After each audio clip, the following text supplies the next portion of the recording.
Let's get to the bottom of this.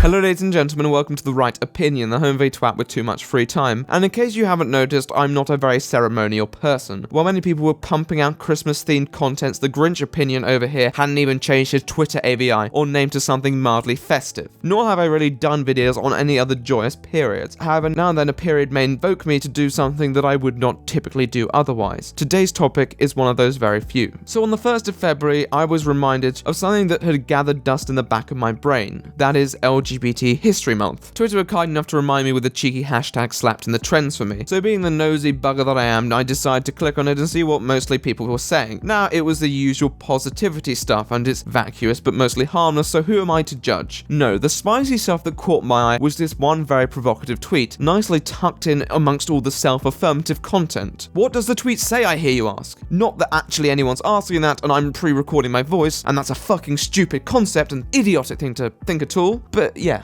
Going off on a bit of a tangent, here is the tweet. Essentially noting the clear disparity between the HIV contraction rate between the homosexual male community and the heterosexual community. Sprinkled at the end is the colloquial phrase, "Figures don't lie, folks," giving us a nudge about what he's trying to imply. He then cites a link allowing him to back up his factual statement. This man is good old Benjamin Disraeli, and he said there are 3 types of lies. Lies, damn lies, and statistics. What did he mean by that? Well, he didn't mean that statistics don't reflect legitimate information, but the way they can be used without proper context can push an agenda that the statistics, when placed under scrutiny, may not properly represent. Now, after some searching, I did find the statistics that he was referring to. What I find curious is how he chose the 2 most contrasting percentages. The fruit from the cherry tree was picked very carefully indeed. Now, of course, 66% of new diagnoses a year is no good, but the volume of diagnoses is what matters. For example, if I was to say 100% of people who suffer from the common cold are of Asian descent, it wouldn't validate my argument if only 1 person out of the whole Asian Peninsula was actually diagnosed. It's about the proportion of persons within that demographic, and ignoring that certainly wouldn't be compatible with any argument without further context. What he has done here has introduced conditional probabilities but disregarded prior probabilities. What would be more accurate is to say that just under 5% of homosexual males in the UK are HIV positive, because if you want to make a general point against homosexuality as a whole, that's the only way to be fully relevant. With that said, from my perspective, 5% is still far too high, mainly because it's still being spread unknowingly and sometimes knowingly. But once again, you can't make HIV out to be this death machine cutting through the LGBT community when it's not, and you certainly can't then say, this is why people need to stop being gay. Whenever challenged, he says, oh, I was just stating a fact, but a fact is not always conducive to the implication, especially when you confuse the demographic with the disease. I'm more than prepared to admit that there's an issue surrounding unprotected sex, but unfortunately it's just a fact that a certain type of intercourse, particularly associated with homosexuality, is a lot more likely to spread sexual disease. However, just because being gay is more likely to lead to HIV or AIDS doesn't mean that homosexuality presupposes it. As proven, currently approximately half of those diagnosed with AIDS are heterosexual. A highly disproportionate figure does not give him the right to destroy the exception. Many walks of life will put us at knowing risk. An occupation, a hobby, it doesn't mean that we shouldn't do them. And I believe that sexuality is not a choice, so there is even less accountability on that behalf. Another exemplar for the model would be this. A majority of people who suffer from Ebola are from Africa. It does not lead that being African presupposes Ebola, nor does it mean that we should focus on stopping people from being African. Now, from a more traditionalist viewpoint, there are 2 responses. Some would argue that there is more responsibility bestowed with HIV. It is a different disease and can be handled better with more control. Something like Ebola is a lot more random and hard to handle. I agree, but that's not the point of the analogy. I am pointing out the issue of the focus. Telling people to stop being gay would not prevent the spread of an indiscriminate disease just because it's more prevalent in one demographic. Now, the other argument is that race is more biologically decided than sexuality. This is also true, but once again, it's the inference that follows which is arguably false. Sexuality definitely has social influence, as proven by twin studies, but that doesn't mean that it is a choice, nor does it imply that you can educate people out of it as this tweeter seems to claim. It is a very philosophical grey area because research cannot say too much definitively. Speaking from experience, so please take this with a pinch of salt, sexuality was a realization. In spite of the fact that I'd never been educated about it at all, no one taught me to be gay. I went to a Christian school, I was waiting to be attracted to women basically. basically until I wasn't, in the spirit of Destiny 2. In modern society, more people have access to that realization. I don't believe it's something that I could have chosen, because in spite of my eccentricities, I am a rational being, and in a rational situation like that, I would have, quote, chosen to be straight. There needs to be better education for heterosexual and homosexual people. Many don't know the risk of contracting a sexual disease is 18 times higher when done through the rectum. Many don't understand that not every type of sex is the same, and this in fact leads to a higher risk. Those are the serious solutions that we need to be talking about. His whole argument comes down to more gay people suffer from HIV-related illnesses, so let's stop them. If you want to stop it, I don't know why the logical step to preventing an indiscriminate disease that affects straight people too is to stop being gay. The whole AIDS HIV argument shouldn't be weaponized like it has been. It should be time to look and say, how can we make it that more people are clued up? This sort of position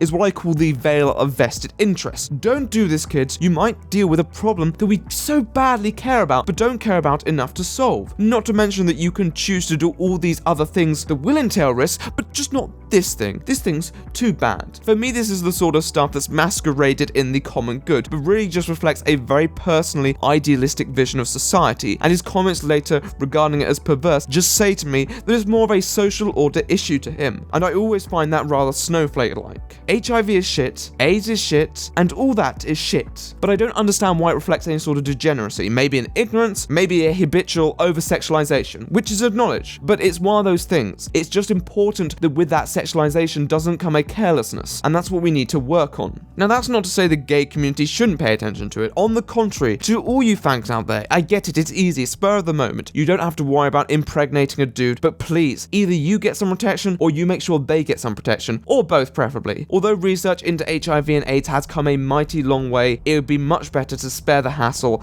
and to make sure that you're not a victim of a horrible, horrible disease. Do it for me. Think of the right opinion when you're having sex, and think about all the things that I've said. And that advice goes to anyone else out there. Kids, wear protection. Parents, ask yourself why your kids are watching my videos.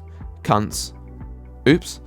Anyway, what are your thoughts? I'm mixing up a bit this time round, but I have to have some variation from time to time. I'd love to hear what you think in the comments below. Until then, I'm the right opinion, and I'll see you in the next one.